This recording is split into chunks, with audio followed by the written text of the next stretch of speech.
Hi friends, దేశం మొత్తాన్ని కుదిపేస్తున్న వార్త. గురువారం మధ్యాహ్నం 1:38 సమయంలో అహ్మదాబాద్ ఎయిర్పోర్ట్ నుంచి బయలుదేరిన ఎయిర్ ఇండియా విమానం బయలుదేరిన 5 నిమిషాల్లోనే ప్రమాదానికి గురైంది. విమానం లోపల 242 మంది ఉన్నారు. అందులో 230 మంది ప్రయాణికులు, 2 పైలట్లు, 10 మంది క్యాబిన్ సిబ్బందులు, మొత్తంగా 242 మంది ఉన్నారు. వారిలో ఎంతమంది చనిపోయారు, ఎంతమంది గాయాల పాలయ్యారో పూర్తి వివరాలు ఇంకా బయటికి రాలేదు. కానీ దేశ చరిత్రలో ఇది కూడా ఒక పెద్ద ప్రమాదంగానే భావిస్తున్నారు. ఈ ప్రమాదం ఎందుకు జరిగింది, దీనికి గల కారణాలేంటి, సో ఇప్పటి వరకు గతంలో ఏమేం జరిగాయి, అలాగే ప్రమాదంలో ఏమైనా కుట్ర కోణాలు ఉన్నాయా అనేది సోషల్ మీడియాలో చాలా మంది అనేక రకాలుగా కుట్రలు ఉన్నాయన్నట్లు చెప్తున్నారు.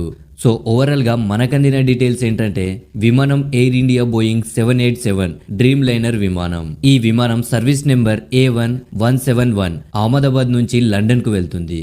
మధ్యాహ్నం 1:38 సమయంలో అహ్మదాబాద్లోని సర్దార్ వల్లభాయ్ పటేల్ అంతర్జాతీయ విమానాశ్రయం నుండి టేకాఫ్ అయ్యింది. అంతలోనే 5 నిమిషాల తర్వాత ఆ విమానం కుప్పకూలింది.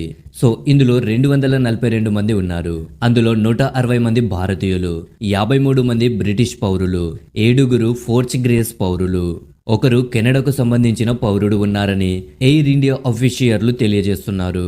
సో ఇది టేకాఫ్ అయిన 5 నిమిషాల తర్వాత విమానం మేఘాని అనే నివాస ప్రాంతంలో బీజే మెడికల్ కాలేజ్ దగ్గరలో ఒక చెట్టును ఢీకొని ఆ మెడికల్ కాలేజ్ పైన క్యాంపస్ పైన కుప్పకూలింది. సో ఆ భవనానికి తీవ్రమైన నష్టం వాటిల్లింది.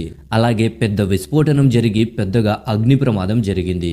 ఆ భవనంలో ఉన్న కొంతమంది మెడికోస్ విద్యార్థులు, దాదాపుగా ఒక 20 నుండి 25 మెడికోస్ విద్యార్థులు కూడా చనిపోయారని చెబుతున్నారు. అందులో ఎంతమంది చనిపోయారు అనేది ఇప్పటి వరకు తెలీదు. విమానంలో ఉన్న వారెవరూ ప్రాణాలతో బయటపడలేదని అధికారులు చెప్తున్నారు. ఈ ప్రమాదంలో గుజరాత్ మాజీ ముఖ్యమంత్రి విజయ రూపాని కూడా మరణించారు. హాస్టల్లో ఉన్న వైద్య విద్యార్థులు మరణించారు అన్నట్టు సమాచారం. ప్రమాదంలో ఇంకా మరణించిన వారి సంఖ్య ఖచ్చితంగా తెలియాల్సి ఉంది. అంటే 242 మందిలో ఎంతమంది చనిపోయారు అనేది పూర్తిగా అంచనా వేయలేము. అందరూ చనిపోయారని అనఫిషియల్గా చెబుతున్నారు, అండ్ ఆ కాలేజీలో ఉన్న విద్యార్థులతో సహా. విమానం గాలిలోకి లేచిన కొద్దిసేపటికే పైలట్లు ఎయిర్ ట్రాఫిక్ మేడే డిస్ట్రెస్ అనే వాళ్లకు కాల్ చేశారంట. ప్రమాద సంకేతాలను తెలియజేయడానికి కొన్ని కోడ్స్ ఉంటాయి. ఆ తర్వాత ఏటీసీ వాళ్ళ నుండి సమాచారం అందేలోపే ప్రమాదం జరిగిపోయింది. డీజీసీఏ వాళ్ళు చెబుతున్న దాని ప్రకారం దర్యాప్తు ప్రారంభమైంది. ఇది బోయింగ్ 787 డ్రీమ్ లైనర్ విమానం. ఈ మోడల్లో ఇదే మొదటి ప్రమాదం అని తెలియజేస్తున్నారు. So aviation safety network database కూడా ఇదే చెబుతున్నారు. ప్రెజెంట్ అయితే దర్యాప్తు జరుగుతుంది. దేశవ్యాప్తంగా రాజకీయ ప్రముఖులుగానే మొత్తం అందరూ కూడా తీవ్ర దిగ్భ్రాంతిలో ఉన్నారు. సో మన దేశంలో ఇలా ఇంకా పెద్ద ప్రమాదాలు జరిగాయా అంటే, నవంబర్ 12, 1996లో సౌదీ అరేబియన్ ఎయిర్లైన్స్ బోయింగ్ 747 మరియు కజాకిస్తాన్ ఎయిర్లైన్స్ ఎల్యూషన్ హర్యానాలోని చార్కి దాత్రి సమీపంలో 2 విమానాలు ఢీకొన్నాయి. ఈ ప్రమాదంలో సుమారు 349 మంది మరణించారు. అలాగే 1985లో ఎయిర్ ఇండియా కనిష్క ఫ్లైట్ మీద బాంబు దాడి జరిగింది.